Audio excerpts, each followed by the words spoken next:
Hi, John here for yet another video. In the second half of this video, I'm going to show you how I plan to prepare for an oil pastel painting, so look forward to that hopefully. In the first half of this video, I'm going to have a bit of a gripe. Why not? Why not? Why not have a gripe if something's annoying you? The truth is, over the last couple of days, I've actually been reconsidering my YouTube future. What I like most about what I do is my honesty and integrity. Anything I tell you, usually I've researched and learned and taught myself, and you know, I'm not going to say that everything is 100% correct, because you may have other ideas, and I'm okay with that. I don't have a problem with that. But in this day and age of, well, let's face it, lies, where politicians are lying to you, companies are lying to you, everybody's lying to you, you don't really expect to hear it from artists on YouTube, do you? So I was a little bit annoyed, and I thought, do I really want to be part of this? The truth is, I've worked too hard to give this up. This has taken 2 years or more of my life so far, and doing videos are not easy. They may come across as easy to most people, but they're not, and I'm still learning one hell of a lot. But I watched these 2 YouTube videos the other day, Saturday night it was, and you know, I'm not going to say that I dislike these YouTubers, because I really don't. In fact, I watch them quite often. Well, I watch one of them quite often. But the information that you're getting, and it winds me up every single time, is not correct. The facts are just not correct. I mean, for an example, this YouTube artist was in particular talking about Inktense pencils, and the very first couple of sentences within the video said that Inktense pencils are made of ink. No, they're not. They're not made of ink at all. What they are watercolour based pencils with an ink look. That's what they are, and they dry permanently. Now to say they are ink and use that as a fact is leading all of you astray. They are not ink. They are a watercolour pencil made to look like ink. They have properties within them that make them look more intense. Hence the word Inktense. Made to look like ink and made to look intense. So therefore, that is what they are. They are not ink.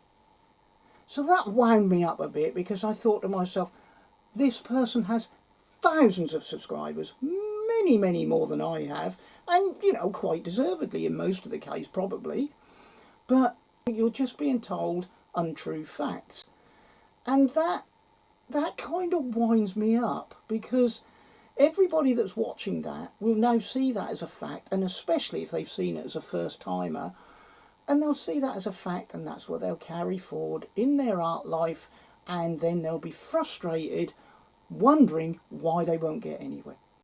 So I was watching that video, and straight after that I watched another video. More fool me, eh? There was a guy on there, and if you remember some time ago, well, not that long ago, but I actually reviewed the Phoenix oil sticks, the water-soluble oil sticks.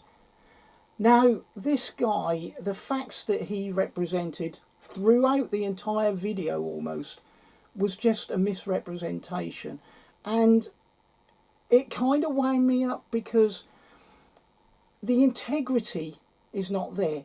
You could tell that this person really didn't know anything about the product, hadn't researched about the product, maybe a couple of things, but they went on to say that, you know, water-soluble oil sticks doesn't mean they're water-soluble. Well, yes it does, but it doesn't mean they're water-soluble, it just means you can wash them off your hands with water.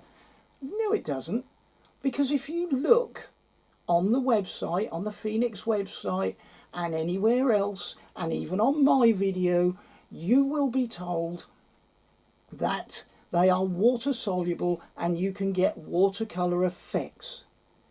Well, I'm not going to wash my hands under the tap and give you a watercolour effect on a canvas, am I? And that wound me up. I shouldn't, I know, but it does. Because unfortunately, at least a few thousand people are going to be watching that, and they're going to be led down the garden path again. And you get this from many, many artists on YouTube who are just telling you misrepresentations and untrue facts. Now, as far as I can do it, you won't get this on this channel.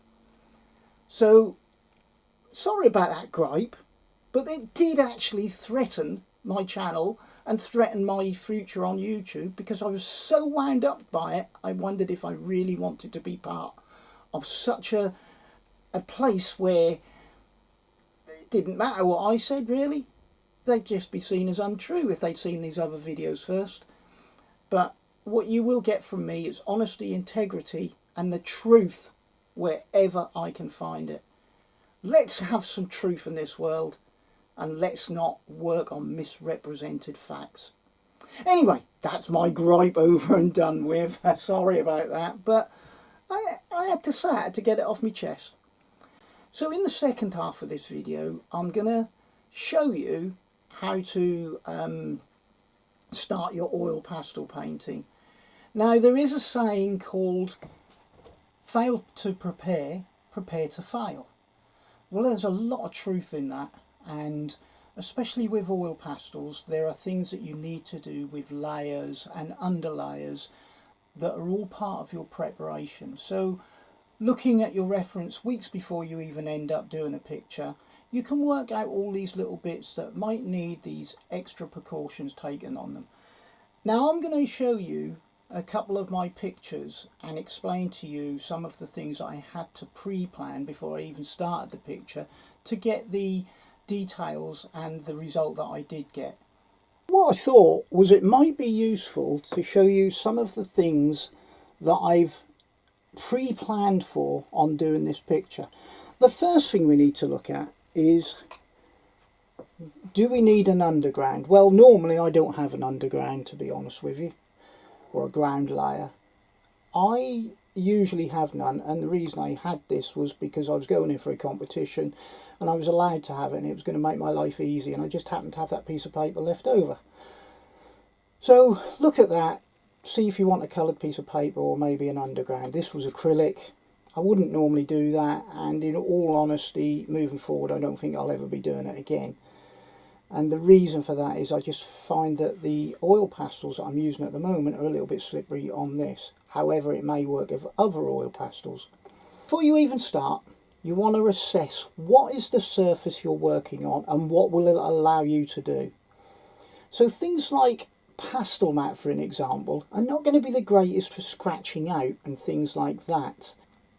And also things like, for example, a cartridge paper, if you were using that, not that I think you would, but if you were using that, you've got to understand that you're not going to be able to get many layers on it. So what you need to do is to find yourself a decent paper.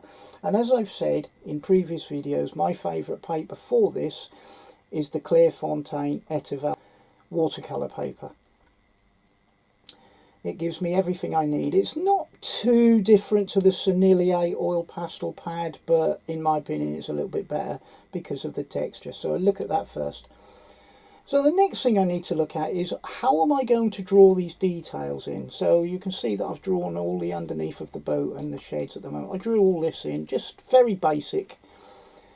And you have to decide to yourself, what are you going to use to draw that with? Now, what will happen is if you have too soft a pencil, it will then mix with your oil pastel as you apply it. And if you have lighter colours, that's going to cause you a problem because it will muddy them. So what you need to do is to probably work with an HB or lower in the H's pencil to get what you need. Not too soft a pencil. However, you can work in a coloured pencil. I did that once with my Tiger, if you remember that one. And I found that because of the actual pastels themselves, the coloured pencil was actually showing through. And I was finding that hard to cover. So there is a couple of things you need to look at already. I much prefer the lead pencil, but of course on the lighter side or the harder side of the lead pencil. Another thing you need to look at is, if you can see in here, I mean this picture isn't hardly even started yet, but if you look in here you can see some sort of scribbles going on and scratching out. Now you need to work out for yourself, do you need underlayers to work with? So it's always best to work light to dark and put your lighter colours underneath so that you can then scratch out highlights and details wherever you may need them, and then go back over with different coloured oil pastels. You'll see as I progress through this. So you need to work out whether you need to do that. When you're doing a sky, you need to work out, is it wise to overlap these colours, these different types of blues, and even anywhere else where you may do that type of blending. And in my opinion, no, it isn't. You meet them, you match them, because if you put the lighter colour over the darker colour, for example, so let's say I've done this dark colour and then I do the lighter colour and I overlap that top colour, you won't be able to blend the line out. It's hard enough as it is to blend that line out without having to cover that over. It's the same effect as this. If you were to put the lighter over the darker, it's going to be a lot more difficult to blend that and not see the darker line underneath. So have them meeting each other and then blend them into each other where they meet, is my thoughts. Another thing we need to look at is anywhere where there's any details. You can see here, hopefully, where I've pre-planned by just drawing in white. I will reinsert that white as we go on, but what that has given me is like this, an underlayer that I can just scratch out. You can see here I put the white in there, and things like here I put in a fawny underlayer, so when I scratch it out I'll end up with these details. Another thing you need to work out is when you're applying layers of large broad colour, do you need to start with a light colour first or a dark colour? Well, in this case I've started with mid-tone to dark, and I'm going to put the lighter colours on top because there's not too much in the way of the lighter colours. But on here I'm starting with the lighter colour and then I'll be adding in some dark details for planks of wood. So they're kind of working different to each other, and you need to work out what you need to do. Now I have another picture, I'll just put it up on the screen, and if you look between the boathouses there's a small piece of grass, and I'll show you on this picture what I've done with that. Is exactly the same as this. I've put in some yellow underneath, put the dark green on top, and then some black shadows, and then from there I've just scratched out all the grass that I need, and that's how you get the grass. So there's all sorts of things you need to consider. On here I'm blending the dark into the light. I'm going to add light colours on top. I left, you can see here where I haven't, but I left all these main trunks visible as paper before I started putting colour on. So there was sky, paper, sky, paper, sky, paper, sky. But up here I hadn't left that. What I can do at this point is scratch that out and then go back into it with this colour. But at the moment I've just gone on top. So it's a case of sometimes going backwards to proceed forwards. So I'm going to take a moment just to tell you that I do have a channel membership. It starts at £1.99 a month, and the more members I get, the more videos I will be able to do and the more in depth they'll get. YouTube doesn't like overly long videos just by the nature of it, but if you want longer videos with more in-depth discussion on what I'm telling you, I've now started a Patreon. If you sign up to the Patreon, I'm planning to do at least one in-depth video per month. But until I get members, well, you know, there's not going to be too much there, but you can request what you would like. Subscribe, like and share this video wherever you can, and please subscribe, because the sooner I get to 2,000, the sooner you hear about my blender, and the sooner I get to 2000, the happier I'm going to be. So I put a smile on my face. So there's all sorts of things that you need to consider before you even start painting. What parts of your painting need the scratching out details? What part of your painting isn't going to take the lighter on top, perhaps? So like this, it's a grey building, but it's going to have some light on top of there as soon as I put the dark in. But here it's already dark and I can put in some lighter details as I've already started to put in there. So this is very scruffy, but I'll put up a couple of pictures and try and explain a couple of the things that I've done moving forward.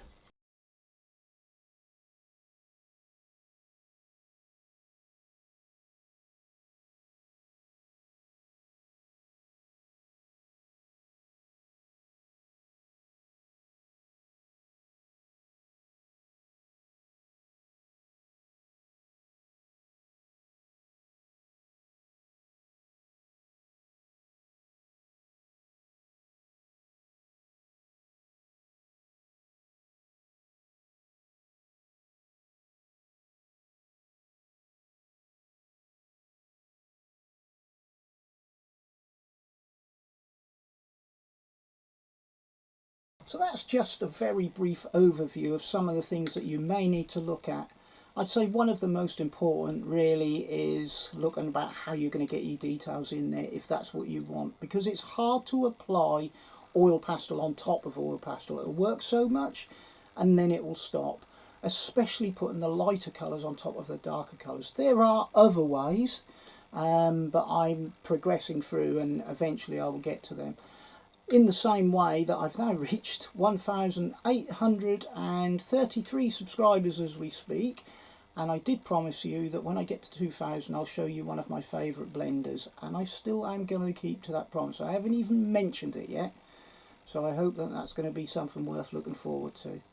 Consider what you've got to do before you even start painting, plan it out as best you can, and then do each individual part as it comes up. The more you do this, the more area, like on my painting over there, the more areas you'll be able to fill in and know what you're doing exactly as you do it.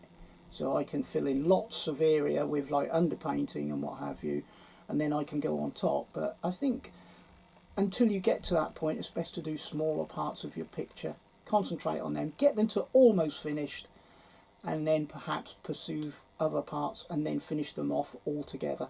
Until next time, wherever you are, please have a great day, a great week and a great year, and of course always be kind, and please look after yourselves. Take care for now. Bye.